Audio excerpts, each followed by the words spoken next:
که چی کشم از تی جدایی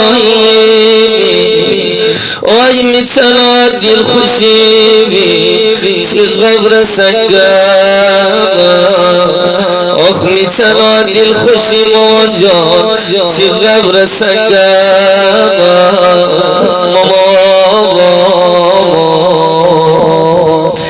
عزیزان بزرگواران